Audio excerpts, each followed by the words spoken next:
उत्तर प्रदेश के एक छोटे से गांव नूरपुर की फिजाओं में अजीब सी मिठास घुली थी। मिट्टी की खुशबू, कच्चे रास्ते, सरसों के पीले खेत, सब कुछ जैसे किसी पुराने किस्से की किताब का हिस्सा लगता था। समय यहां बहुत धीरे चलता था, मानो हर पल को छक्कर महसूस करके जिया जाता हो। वहीं रहता था अहसान, 14-15 साल का, पतला दुबला, लेकिन आंखों में सवालों की चमक, सपनों की उड़ान और कल्पनाओं की दुनिया। उसका घर भले मिट्टी का था, लेकिन उसमें मोहब्बत इतनी थी कि सर्दियों में रजाई की भी जरूरत कम पड़ जाती। एहसान का सबसे बड़ा शौक था कहानियां सुनना। जब दादी अखरोट की पोटली खोलकर कहानियां सुनाती, तो एहसान का दिल किसी परिंदे की तरह फड़फड़ाने लगता। उसे लगता जैसे वो उड़कर उन कहानियों की दुनिया में पहुंच गया हो। दी पुराने जमाने की छाप। उस वक्त गांव में बिजली कभी कभी ही आती थी। रातें लालटेन की रोशनी, चूल्हे की खुशबू और लोगों की बातें सुनते गुजरती। चौपाल, गांव का दिल, जहां हंसी, शेरो शायरी, किस्से और पुरानी यादें बहती रहती। एहसान दूर बैठकर सब सुनता। उसे लगता जैसे हर बुजुर्ग एक चलता फिरता इतिहास है, एक जीती जागती किताब, एक अजीब रात की शुरुआत। सर्दियों की एक कोहरे भरी रात। सब सो चुके थे, लेकिन एहसान की आंखों में नींद नहीं थी। दिल बार बार बाहर बुला रहा था। वह चुपके से बाहर निकल आया। ठंडी हवा में एक अजीब सी खामोशी, एक रहस्य छुपा था। अचानक पुराने बटबट के पेड़ के पास हल्की सी रोशनी दिखाई दी। किस्सों वाला वही पेड़ जिसके बारे में कहा जाता था, कभी फकीर ने तप किया था, कभी जिन्न रहता था, कभी खजाना दबा है। एहसान बिना सोचे उसकी ओर बढ़ गया। पेड़ के नीचे एक बूढ़ा फकीर बैठा था, सफेद दाढ़ी, गहरी आंखें और सामने एक मिट्टी का दिया।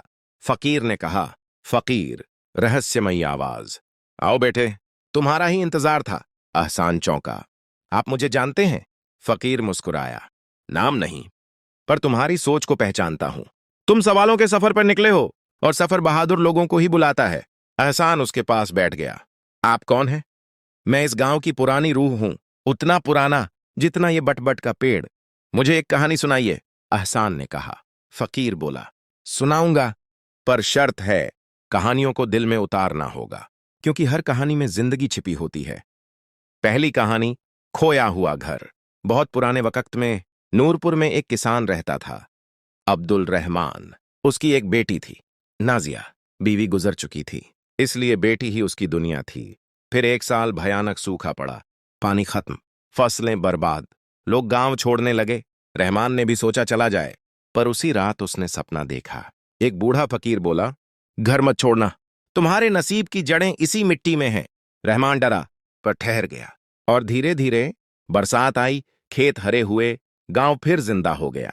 लोग कहते हैं रहमान का घर उसी फकीर ने बचाया था। एहसान ने धीमे से पूछा, क्या आप वही हैं? फकीर मुस्कुराया, शायद, शायद नहीं।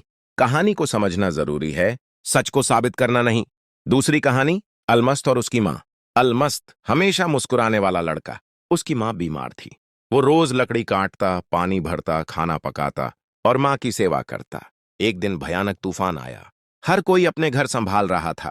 अलमस्त अपनी टूटी छत ठीक करने लगा। तभी पड़ोस की बूढ़ी अम्मा का घर गिरने लगा। वह अपनी छत छोड़कर उन्हें बचाने दौड़ पड़ा। लोग बोले, अपनी मां का क्या होगा? अलमस्त ने कहा, मां ने हमेशा सिखाया, दूसरों की मदद करो। अगर आज मैं नहीं करूंगा तो उनकी सीख क्या होगी? पूरी रात उसने बूढ़ी अम्मा का घर संभाला, फिर अपनी मां के पास लौटा। मां ने माथा चूमकर कहा, आज तूने मेरा हक अदा कर दिया। लेकिन अलमस्त बीमार पड़ गया। कई दिन मौत और जिंदगी के बीच झूलता रहा। मां की दुआएं और उसकी नेकियां मौत को भी शर्मिंदा कर गईं। एहसान की आंखें भर आईं। ये सच्ची कहानी है, उसने कहा। फकीर बोला, हर कहानी सच्ची होती है बेटा, हम बस पहचान नहीं पाते। फकीर का आखिरी संदेश। फकीर हवा में घुलती आवाज में बोला, एहसान, याद रखना, गांव की पहचान मिट्टी या फसलों से नहीं होती, लोगों के दिलों से होती है। मोहब्बत करो, मदद करो, दादी की कहानियों को अपनी जिंदगी का हिस्सा बनाओ। एहसान ने पूछा, क्या मैं आपको फिर मिलूंगा? फकीर मुस्कुराया, जब कहानी की जरूरत होगी मैं आ जाऊंगा। और वह कोहरे में गायब हो गया। अगली सुबह सूरज निकला। एहसान पेड़ के नीचे जागा, पर फकीर नहीं था।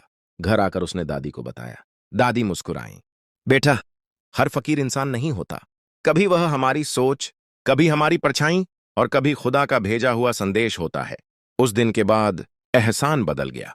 वो दूसरों की मदद करने लगा, बड़े बुजुर्गों की इज्जत करने लगा और लोग कहते, एहसान में किसी पुराने फकीर की रूह बसती है। इसी इंसान की असली दौलत उसकी नेकियां हैं। गांव खूबसूरत तब होता है जब लोग एक दूसरे के दुख सुख बांटें और कहानियां जिंदगी की राह दिखाती हैं।